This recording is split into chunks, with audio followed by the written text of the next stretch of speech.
Well, after months of wondering if COVID was going to delay our trips, we made it through security at the Portland airport. We're on our way to Atlanta. We got a little sidetracked in Atlanta with the delay, but we made the best of our time. We did some yoga for the first hour, and well, for the second hour too. By the third and the fourth hour, we were getting a little tired, wondering if we were going to make it to Venice at all. But we did make it. We gathered our luggage, and we headed out to grab a taxi to head into Venice Central. I got to go gadget for the first time and made our way to a lovely Airbnb that Jerry had found for us. That was a great apartment, had a wonderful living room. Each of us had our own bedrooms and a beautiful view right on the canal. We had a little rest and then got prepared to head out for the evening. We started to explore Venice, all the cool little back areas, and we found a wonderful restaurant right on the canal. Had our first delicious meal of the trip, with many more to come. We made our way west, where we got to watch the sunset. The next morning, we were up and ready to explore the city. We'd heard that Helen Mirren was in town for the film festival, and we started to look for her. Why? Because Mindy told Sherry she could make out with her if she found her. The search was on. No, I don't see her. We looked, and we looked, and we looked.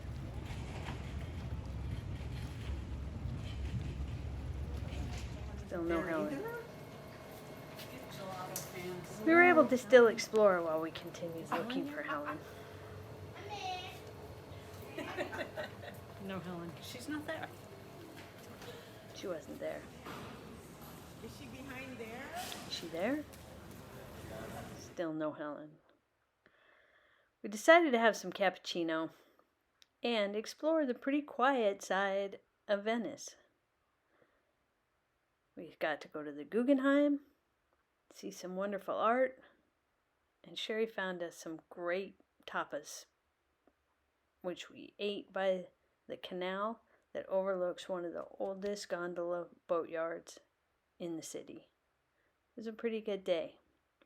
Our last evening in Venice took us down some quiet back alleys to another wonderful little restaurant where Sherry helped Jerry and I expand our palates a little bit. We had another great meal of pasta and wandered the canals back to the central canal where we got to go on a gondola ride. It was actually one of the surprising highlights of my time in Venice, and I think we all really enjoyed being out there in the evening. It was beautiful. It was the end of our time in Venice, and we headed home to pack to head to Cortina. It was an early departure from our Airbnb to get us and our bags down to the bus station. Navigating these canal streets with luggage was no joke. But we made it to the bus, got loaded up, and we're ready for our 3-hour ride through the windy mountain roads. We made it to Cortina, no problem. Found our amazing hotel. These are our happy faces. And they get even happier when we see our beautiful rooms. So thankful that Andrea upgraded us to this fantastic hotel with our glimpse at the Dolomites and what we'll be hiking. We headed out for a little walk in this cute town. Maybe we did a little bit of shopping. And then we went for a little walk to the outskirts to get a closer look at these magnificent mountains we would soon be hiking. Beautiful. Next day, we got to rent some e-bikes. Luckily, this store was open and they had 3 available, and within 10 minutes, We were riding this amazing trail that runs from Cortina out to Toblach.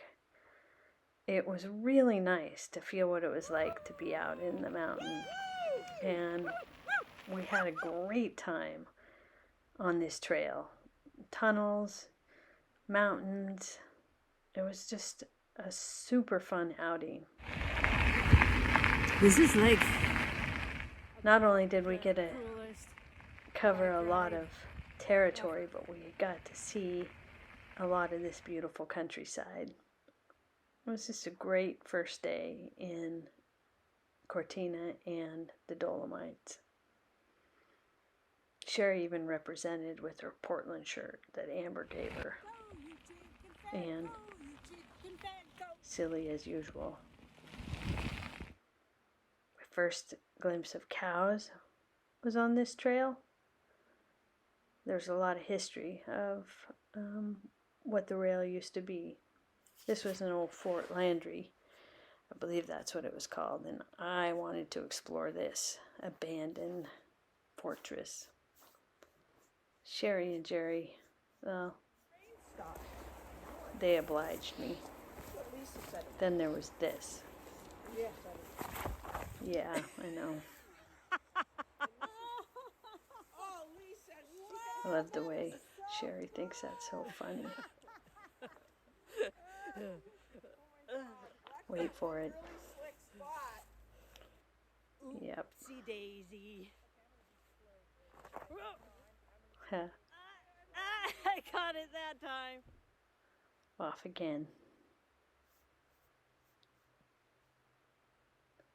It really was just a wonderful way to spend the day. We stopped at this little place and had a really good lunch. They had a barbecue going and it was the place to stop. And there was this amazing trellis and this cool old tunnel with these two practicing their Italian. We made it back to Cortina, dropped off the bikes, explored the town a little bit more, and then prepared for our next day, where we took the tram up to the top of the mountain, Tofana, where we could get a little feel for what the altitude was like, what we would be experiencing when we were hiking. We took 3 trams. The first one dropped us off at this really lovely spot where Jerry and I practice our napping. Then we headed up on the second tram and finally up to the third, where we were just dumped into this cloud bank. Climbed up to the very top, and one side was somewhat clear while the other side was cloudy. I set up my camera and decided to do a little time lapse so I could watch the clouds dance. It was really amazing how quickly the clouds came in and just engulfed the whole area. It was pretty magical to be up there on top of that mountain. But then we headed back down. That last evening we gathered, went over our notes, went over our bags. Each of us had breakfast in our room that morning, and then we met in the lobby at 8:30, where we were met by a taxi that took us out to the start of our hike, which was Lago di Braies. We were dropped off and the real adventure began. Our first day's hike was Lago di Braies to Vedla. We had our first selfie at the edge of the lake, and then Sherry gave the AV1 a little love. We headed up. Climbing up this scree field, leaving the lake behind us. This was our first start at how much climbing we would actually do on this trip, and it was no joke. Up, up, up. It was really surprising to look back and see how much distance we could cover in a short period of time. The lake just kept getting smaller and smaller. But then we would look ahead and see we still had a lot of climbing to do. It was some pretty rugged landscape and certainly varied terrain.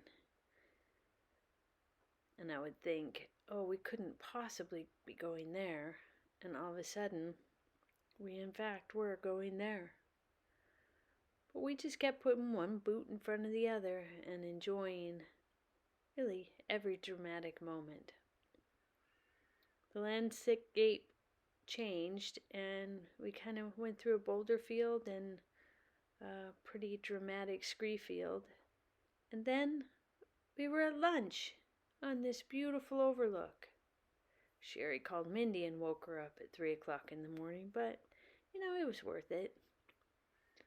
After lunch, we got our packs back on and headed down the hill. We still had quite a ways to go before we could call it a day and kick up our feet at our Refugio for the night. The rest of this day was a little more mild with the climbing, but it was still pretty rugged terrain. This is Kevin, Jerry's new friend that she met. And here is my first experience with the cowbells, which, well, we know how much I love the cowbells. There's a lot of ringing around here. They were kind of ringing from everywhere in this little section. A lot of cow pie. But we pressed on. It was nice walking across this little grassy area. And then we started heading down. Sign said we weren't too far away, and soon there was a rock that made it clear we were almost to Fodara. Walking down this little path to the Refugio was magical, and this place was a perfect first night for sure. Cute little room with the little bunk that Jerry slept in, and Sherry and I got to have a little sunshine on the porch. Well, we couldn't have asked for a better first night than Fodara Vedla. In the morning, we packed our bags and headed out for our second day on the Alta Via 1, taking us from Vedla to Fones. We started our day wandering through the beautiful little outbuildings of Vedla. I, of course, had to stop and pet this bunny. I'm not sure how the other two managed to walk by, but I hurried to catch up, and we had our second daily photo before we headed out on this short day. First, down to Petaru. Amber, Kevin's daughter, who you met yesterday, joined us for this portion of the morning walk, and it was delightful to get to spend some time with her. We had a little yoga stretching, and Amber and Sherry, of course, had to have some headstand competition. Amber was quite the match for Sherry. A little cappuccino break, and we are off on the rest of our hike that would take us to Refugio Fones for our second night. It was a pretty easy day compared to the rest that were to come, and we enjoyed just spending time learning the signs and these amazing vistas. When we finally got to Fones, we still had a lot of time left for the day, so after getting settled into our room, Sherry and I decided to go for a little day hike up to the top of the mountain and just see what our day might look like tomorrow. The views up here were stunning. 360 degrees of Dolomites. It was really quite spectacular. These mountains are phenomenal. Today would take us from Fones to Kapana, Alpina. After packing up once again, we had breakfast. Our table mates Ellie and Nadja from Germany got our morning selfie and began our hike along the Trail 11 this morning, a flat road that ran winding through farmland and countryside. As the sun came out and the clouds broke, it was quite the glorious morning. There was a lot of cattle out here, and, well, I had a run-in with one of them. Luckily, he took the high road. I went low. Nadja and Ellie caught up with us fairly early in the day and managed to slow down and enjoy walking with us for just a little bit, but before long, they were off and Jerry found friends. but a distant spot in the foreground. We started our climb today up to Forcella del Lago, and this was the first time I looked up and thought, oh my gosh, could we really be going there? And in fact, we were really going up to that little V up between those rocks.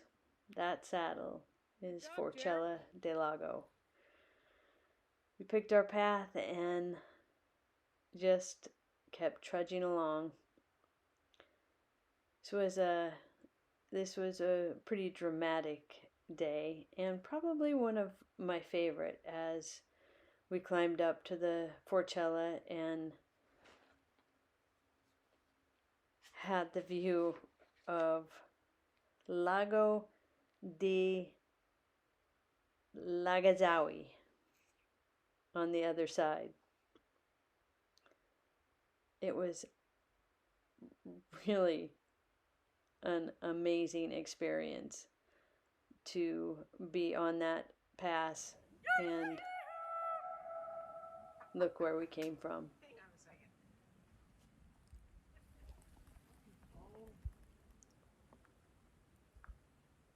The switchbacks going down this were no joke. And then you look at that little line and you just know that's where we're going tomorrow. So as we made our way down to Lake Lagazoe,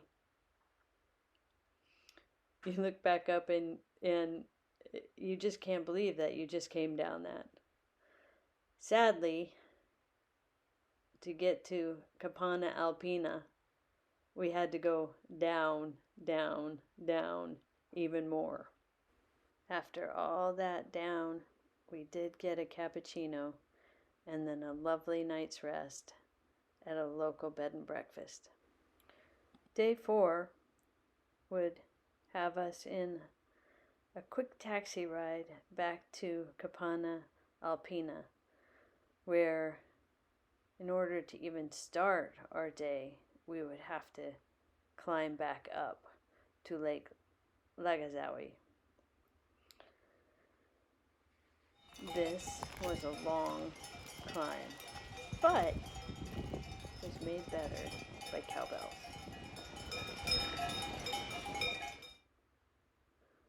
We stopped at this little memorial for World War I, which today was a lot about the battles fought during World War I in these mountains.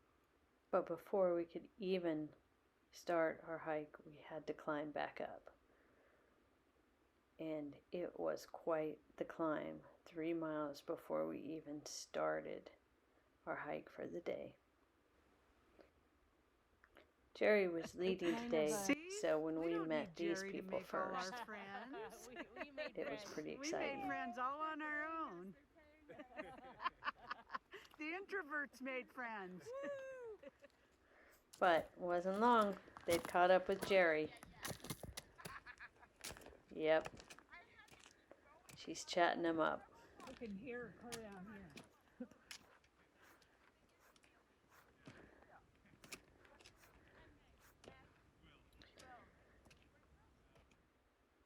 We kept on climbing 20B to Lago. More climbing.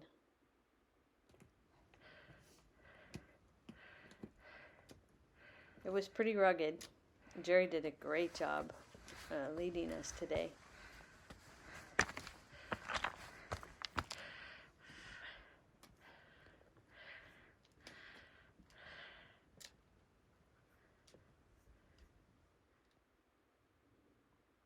Got a little confused with the notes. 20A, 20B. This was a old World War I cave. And as we got to the summit, we started seeing some of the old remnants from the World War I tunnels, officers' quarters. This was our first experience as we were going to climb down the tunnels called the Galleria, which is 3/4 of a mile inside the mountain straight down.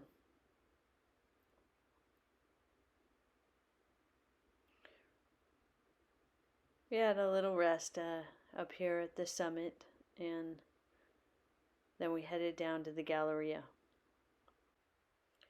making our way down to what is called the Razor's Edge. Had to walk out to that point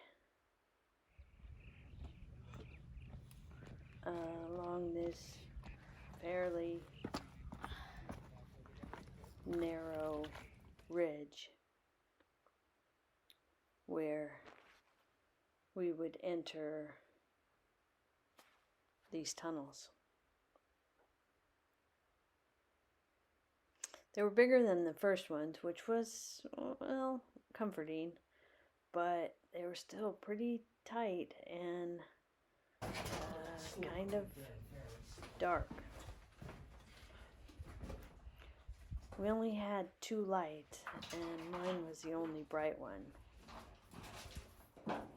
Jerry's having yard sale. When it was off. Wait, hold still, freeze. I'm going dark. It's like that. It was pretty dark. Whoa. We were such good team players on that little adventure, and I'm so glad we did it. Even though when we came out and we realized we were only about 1/3 of the way down the mountain and still had a long, rugged, scary descent.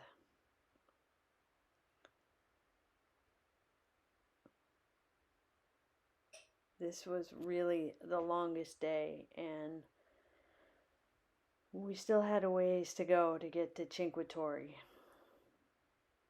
We did opt for the chairlift because there was no way I was going to be able to hike another 3,000 meters up.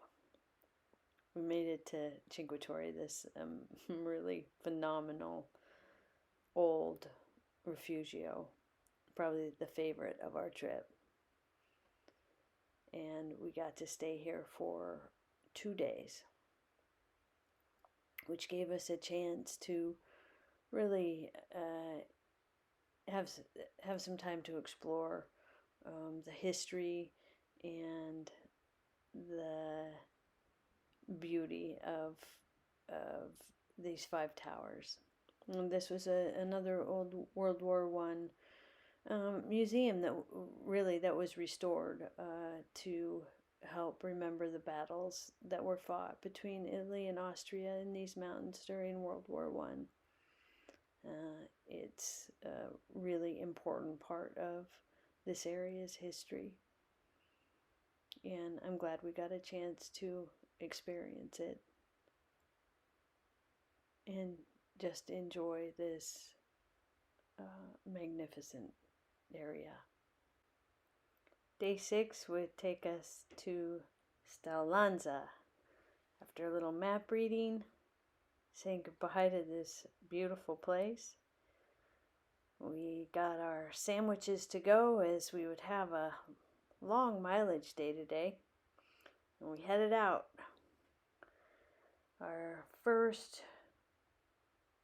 destination was Paso Gallao, and then on to Forcella Gallao. Some switchbacks, some bouldering, some varied terrain. I never got tired of these rambling climbs up these boulders.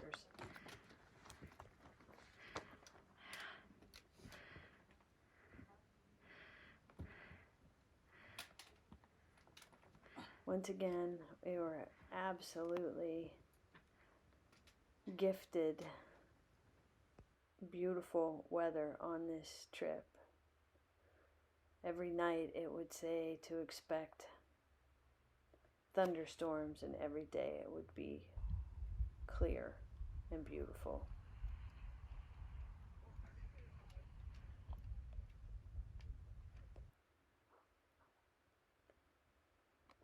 We ran into a lot more people today, as it was a weekend, and we were in areas that were more accessible to locals, so there were a lot of day hikers. But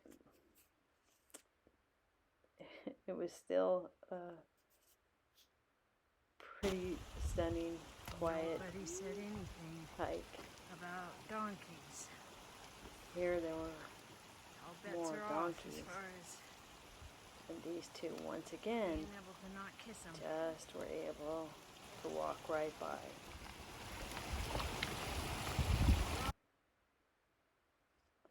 I had to stop and visit.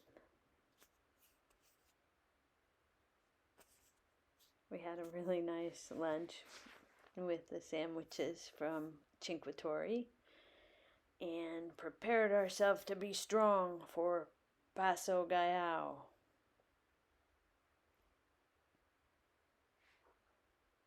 This was a pretty long stretch of a climb, so it just didn't seem quite as hard. And even though the mileage was long today, the hardest part was probably these jeep roads that were surprisingly slippery.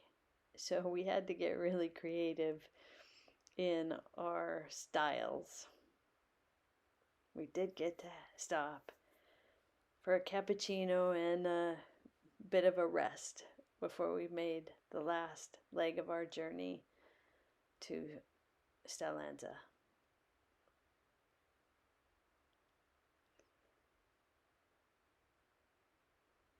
It's always nice to see the one sign reminding us that we're squarely on our path. And we made it to our Refugio for the night. And once again, our destination today is Refugio Tisi. We needed to get there before the weather turned on us this afternoon. So we had a pretty early start today. And for the first time, we were along the road for a little bit. But pretty soon, we had our stride, and we were making our way through farmland and actually ski resorts.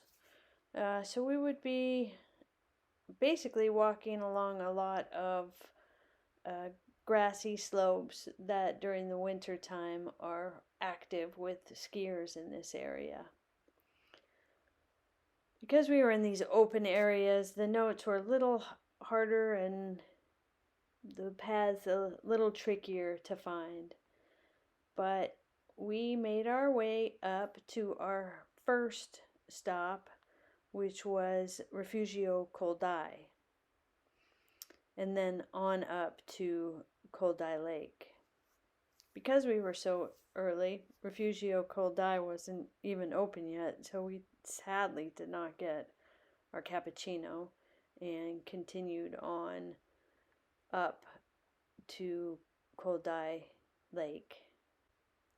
We were able to take a little break at Coldai and soak our feet in this high mountain lake. Sherry got a little healing light on her big toe. And Jerry cleaning up and getting her socks back on. Then we made our way towards our refugio for the night, which was TC. And this refugio is perched high on the mountaintop with stunning views of Mont Civete. We made the climb, which was a no-joke climb up to TC, and understood why inclement weather would have made that nearly impossible. But we were handsomely rewarded when we made it to the refugio with a delicious lunch of spaghetti bolognese. And once we had a chance to get settled into our very intimate room, where they had to leave so I could get out of my bunk,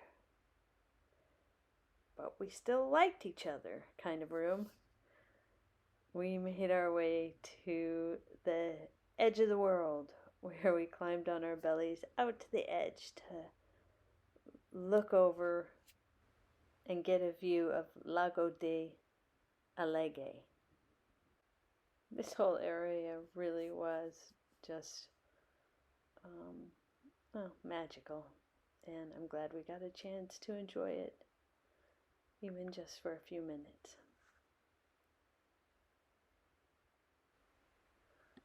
Our 7th day was TC to Caristiato, and it started with the best breakfast view I've ever had. And after putting on our boots and our packs and saying goodbye to this wonderful little TC, we were heading out again for our second to last day on this adventure.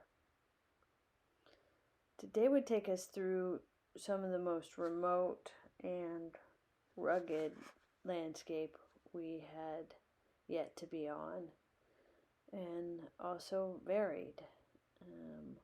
We did have notes, however, to stop at this little refugio and have cappuccino and apple strudel.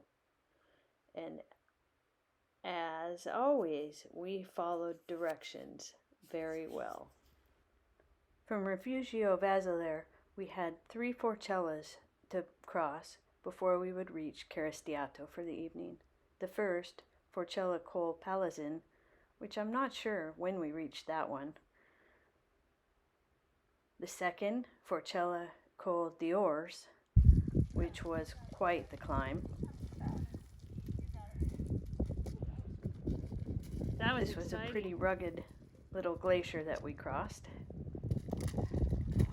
We were told Col d'Ors you would know you reached the top because you would just see some brush, and on the other side was a cliff.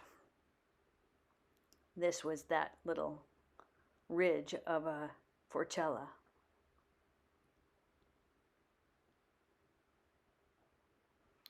Basically, we just made a hard left here.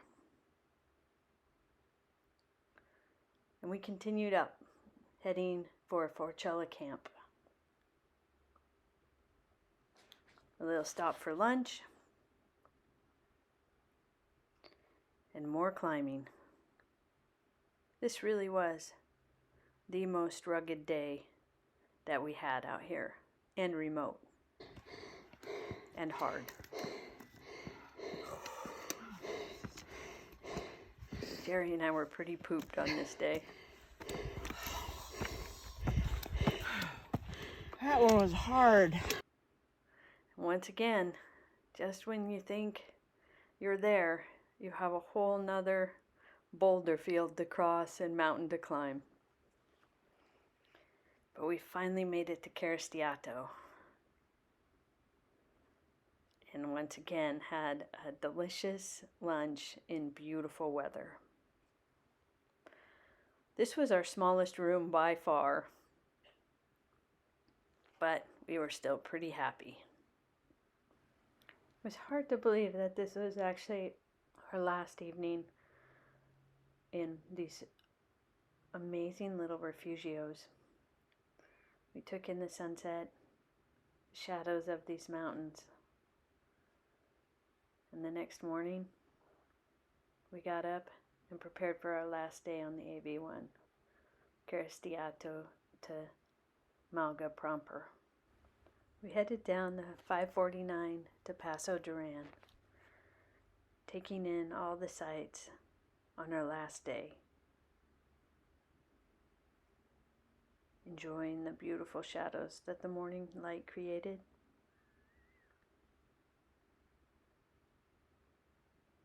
We walked along this road for quite a ways, walking with people that we'd actually met along the trail, and headed up into the woods.